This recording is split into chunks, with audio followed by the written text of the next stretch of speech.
ಸ್ನೇಹಿತರೆ, ನಾನು ನಿಮ್ಮಲ್ಲ ಆತ್ಮೀಯ ಸ್ವಾಗತ. ಬನ್ನಿ ರಾಮಾಯಣದ ಮುಂದಿನ ಚಿತ್ರನ ನೋಡೋಣ. ಸುಗ್ರೀವನ ಪತ್ನಿ ಯಾರು? ರುಮೆ. ವಾಲಿಯ ಪತ್ನಿ ಯಾರು? ತಾರ. ರುಮೆ ಹಾಗೂ ತಾರ ಯಾರ ಮಕ್ಕಳು? ಸುಷೇಣನೆಂಬ ವಾನರರ ಮಕ್ಕಳು. ಸುಗ್ರೀವನನ್ನು ಸೀತೆಯನ್ನು ಗುರುತಿಸಕ್ಕಾಗಿ ಏನನ್ನು ರಾಮಚಂದ್ರನಿಗೆ ನೀಡುತ್ತಾನೆ? ಆಭರಣದ ಒಂದು ಪುಟ್ಟ ಗಂಟನ್ನು ನೀಡುತ್ತಾನೆ. ಲಕ್ಷ್ಮಣನು ಗುರುತಿಸಿದ ಸೀತೆಯ ಆಭರಣ ಯಾವುದು? ಸೀತಾಮಾತೆಯ ಕಾಲುಂಗರದಿಂದ. ಸುಗ್ರೀವನು ವಾಲಿಯನ್ನು ಯಾವ ಸ್ಥಳದಲ್ಲಿ ಯುದ್ಧಕ್ಕೆ ಮಾಡುವ ಅಂತ ಕರೀತಾನೆ? ಋಷ್ಯಮುಖದ ಪರ್ವತದ ದಟ್ಟ ಕಾನನದಲ್ಲಿ. ಕಾಡಿನಲ್ಲಿ ಯುದ್ಧ ಮಾಡಲು ಕರೆದಿದ್ದು ಯಾಕೆ? ರಾಮನು ವನವಾಸದಲ್ಲಿರೋದರಿಂದ ಅವನು ನಗರ ಪ್ರವೇಶ ಮಾಡುವಂತಿರಲಿಲ್ಲ. ಹೀಗಾಗಿ ವಾಲಿಯನ್ನು ಕಾಡಿಗೆ ತರಬೇಕಾಗಿತ್ತು. ವಾಲಿಯ ಯಾವ ರಾಕ್ಷಸ ನಂದಿಗೆ 1 ವರ್ಷ ಗುಹೆಯಲ್ಲಿ ಕಾದಾಡಿದ್ದ? ಮಾಯಾವಿ ಅಂತ ರಾಕ್ಷಸ. ವಾಲಿ ಹಾಗೂ ಮಾಯಾವಿ ಯುದ್ಧದಲ್ಲಿ ಗೆದ್ದದ್ದು ಯಾರು? ವಾಲಿಯೇ ಗೆದ್ದದ್ದು.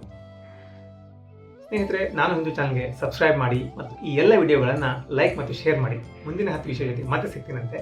ಜೈ ಶ್ರೀರಾಮ್.